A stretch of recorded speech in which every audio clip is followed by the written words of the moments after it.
Are the right in America becoming the very wokies that we thought we'd got rid of? In a lot of ways, yes. I'm kind of tired of getting outraged by the same thing every year. So Piers Morgan just dropped a truth bomb about MAGA becoming everything they fought against. Brett Cooper, one of the right's brightest voices, basically agrees. Conservatives are turning into the pearl-clutching thought police they once mocked. This conversation reveals how power corrupts every movement. I think it's ridiculous for people, especially on the right, who get their panties in a bunch and clutch their pearls about everything that Hollywood does. Maybe I'm just a dumb American. No, I don't even know who that is. You don't know who Pavarotti is? Now, you are a world authority on somebody called Clavicular, who I have to say hasn't brushed my life particularly. She's absolutely right about this conservative hypocrisy. The same people who ridiculed liberals for getting triggered by comedy specials are now demanding boycotts over halftime shows. It's the exact same outrage cycle, just with different targets and tribal allegiances. Breath getting angry about it because I'm kind of tired of getting outraged by the same thing every year. People were upset about Kendrick Lamar. But you know what I thought though, Brett? Do you know what I thought? It was interesting because I didn't know much about Bad Bunny, if I'm honest with you. Really, very little at all. I'd barely heard of the guy, right? And then I discovered after the Grammys, where he made his sort of quite political speech there, I thought, well, who is this guy? So I then did a bit of research. I discovered he's the biggest singing star on planet Earth. He is Spotify's most downloaded guy year in, year out for the last few years. He is a Latino rapper of unbelievable popularity and success. He's also in... This fracturing she describes is critical. When you're the opposition, unity comes easy. Everyone's fighting the same enemy. But governing requires actual positions, and that's when coalitions splinter. Trump's second term has exposed these ideological fault lines that were always there. Production on a massive scale, and he told a story. It was about love. Outrage fatigue is real, and she's experiencing what liberals went through during Trump's first term. When everything becomes a five-alarm fire, nothing matters. Her mature approach here, picking battles wisely, is exactly what conservatism needs right now. If you want competitive bank rates without all those frustrating bank delays, visit our sponsor, cardiff.co/Piers, for up to $500,000 in funding. Cardiff's application takes less than 5 minutes and has no impact on your personal credit. Approvals happen in minutes. Banks try to lock out small businesses. Cardiff has the key. Big banks may not want to approve your business loans, but Cardiff does. If you've been in business for at least... This is the most honest take I've heard from any political figure. The tribalism is so obvious. If Bad Bunny endorsed Trump tomorrow, conservatives would suddenly discover his artistic genius. It's pure partisan hackery disguised as cultural criticism. .co/Piers. Again, that's cardiff.co/Piers. Real growth, fast funding. Has it, do you think, or might it, change your view of certain stories? I'll give you an example. The Epstein files, you've been quite, I would say quite controversial here, but describing them as all bullshit. But I've got to say, as a parent myself, including of a 14-year-old girl, I don't think that. I mean, I'll play you the clip I'm talking about. Let's take a look. Do you see how insane that is? She's identifying the core disease in American politics, outrage addiction. We've created an economy that rewards being perpetually angry, and social media algorithms amplify the most extreme takes. Her self-awareness about this cycle is refreshing and desperately needed. Was not about what was in the files. It's about people's outrage and their certainty about what they're reading. That I was not saying that, the crimes that are, the crimes that Epstein committed, the fraud that he ushered in, the, allegations of him helping, leaders of other governments launder money, the fact that he was, teaching people in government how to leverage their political power into private sector power. It's the fact that we have people sitting on their shows saying, I can tell you for certain that this is exactly how it is. I've read everything. Bullshit. Most people have not read the 3.5 million files. I haven't. I'm not going to lie to my audience.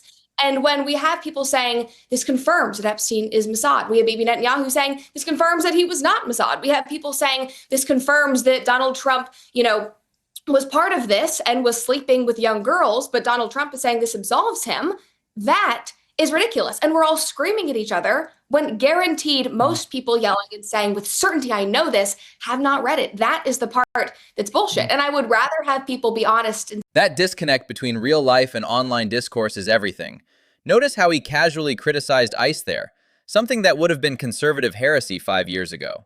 When you step outside the echo chamber, nuance actually exists. Is, that's an example I would like to say. So yeah, it's a lot of things get taken out of context, but that's the world we live in. That's the nature of our job and being online and people having technology to clip us. So yeah. It certainly is. Now, you are a world authority on somebody called Clavicular, who I have to say hasn't brushed my life particularly. He got arrested at the weekend. First of all, who is Clavicular? I only know him because he was in that ridiculous van with Andrew Tate, Nick Fuentes, Sneeko, and the others in Miami. But who is Clavicular, and why is he being arrested? All right, so Piers, Clavicular is a young man. I believe his name is Brayton, but he goes by Clavicular, and he is a looksmaxer. Do you know what looksmaxing is? No. Educate me. So looksmaxing is this trend online where you are trying. Parenthood is the ultimate perspective check. When you're responsible for an actual human being, manufactured outrage over celebrity performances seems absurd.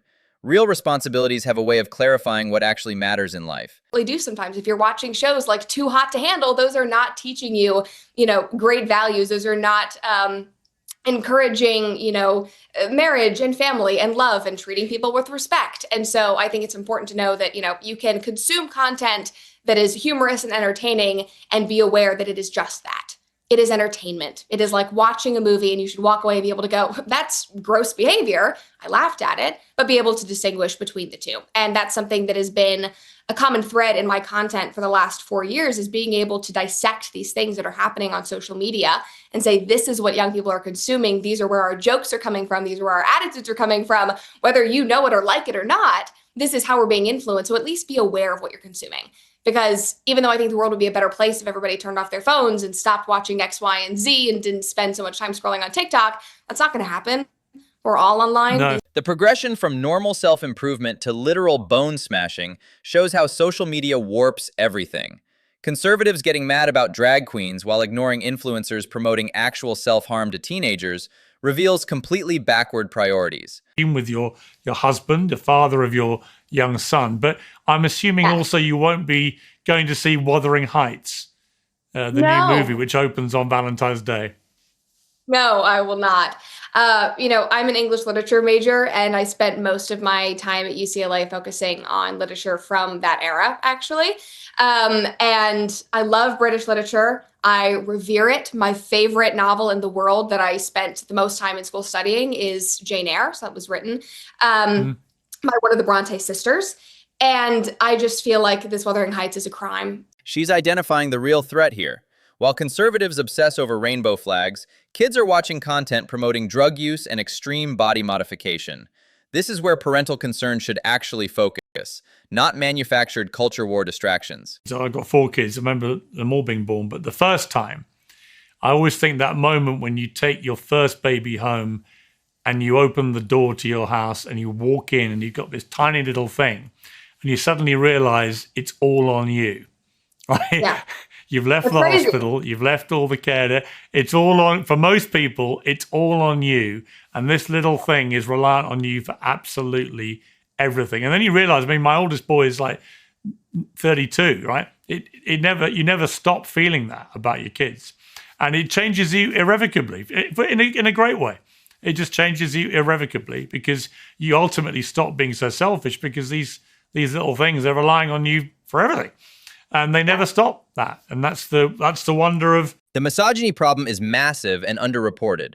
Millions of young men are consuming content that teaches them women are objects. Yet conservatives spend more energy attacking female athletes than addressing the actual toxic masculinity poisoning their sons. This is media literacy at its best. Consume critically, understand the messages, but don't demand censorship. Personal responsibility over institutional control.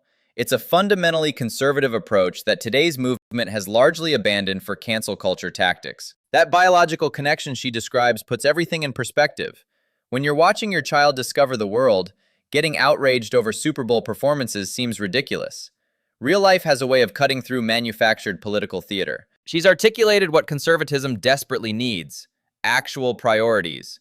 Parenthood teaches you that most political fights are meaningless noise. The movement that rediscovers this wisdom will win the future. The one that stays addicted to outrage will fade away.